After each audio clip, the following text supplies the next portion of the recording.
Okay, welcome to an art video. I am Shu.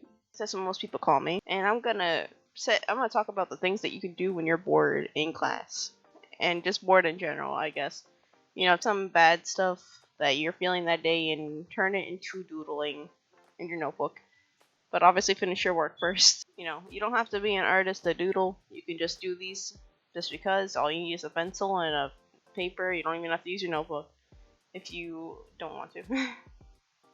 My teenage angst couldn't go without drawing some eyes on my side of my notebook. And obviously, you can be sad. That's normal to be sad. So you draw the eyes with the big anime tears, and you're just like, damn, I feel like this right now. And, there's nothing wrong with being sad or anything. Just draw your eyes. You'll feel better. Gotta look at that crying romantic anime that you happened to watch the last week and you're like, oh man, I really feel like that right now. Like I said, who isn't sad all the time? Nowadays, anyway.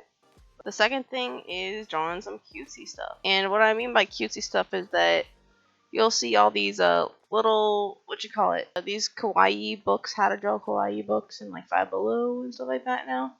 Because it's a popular thing. So I really didn't necessarily draw too many cutesy stuff as I do now. I think I draw more derpy than cute, but I guess you could consider that cute. It depends on how you ask. If you want to get into the kawaii aesthetic of things, you will appreciate this little tip of doodling. You could doodle animals, food, objects, and a lot more. Honestly, just get funky with it. You can do whatever you want, really, at the end of the day.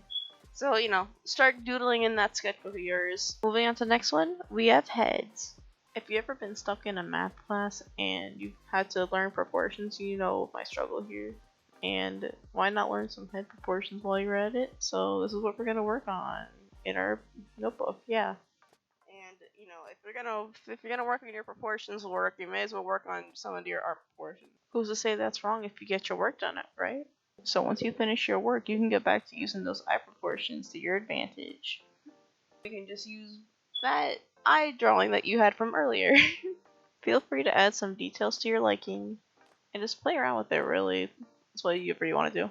If you're stuck at the eyes, you could always just be like me and draw at a 3/4 angle because it's just the most easiest thing. Drawing straightforward feels unnatural and all that, but I think, start where you're comfortable. That's really all that matters. You can make some deco on it, or decorations. It doesn't have to be super detailed. Cause, it just depends on you.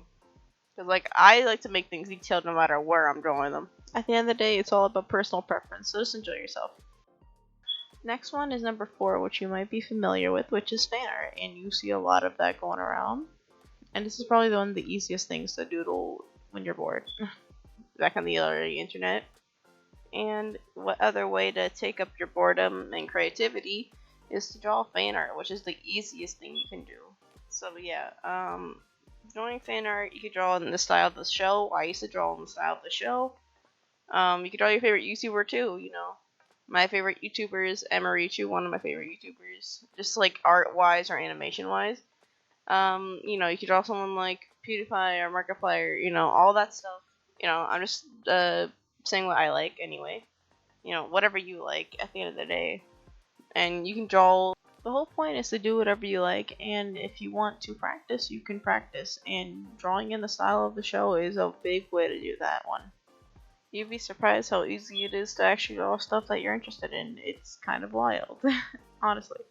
Drawing in different styles of shows you like also helps you find your own style, and that's a big important thing, especially if you want to improve and keep working on what you gotta do. And that goes to what the last thing is, because I'll be honest, right now I'm kind of lost myself on where my art is and all that, and I'd like to make a change by doing something different and learning, how to get back to my roots. And this was one of my things that I did in school, and that's what really got me drawing too. And from that, here comes the lightning round, which is 3 things that I came up with that might not already exist, but you probably know about that will work in the situation for you. So yeah, Anyway, one will be drawing your OC or your friend OC. There are plenty of people who have OCs, especially on Twitter, that you might like to draw, and that's just for practicing, so you might enjoy that. Second, for some reason I just decided to put a comic, because who doesn't like drawing little comics on every now and then? And last but not least is to draw some memes, and I know a lot of people on Instagram draw memes and cats, and they seem to enjoy it a lot, so why not try it yourself? And I hope that it helped you. And I don't know why I'm cycling through all my stuff, but we're not going to talk about it. I will see you hopefully in the next one, maybe. Hopefully I'll see you in the next one, if I decide to keep this in. Bye.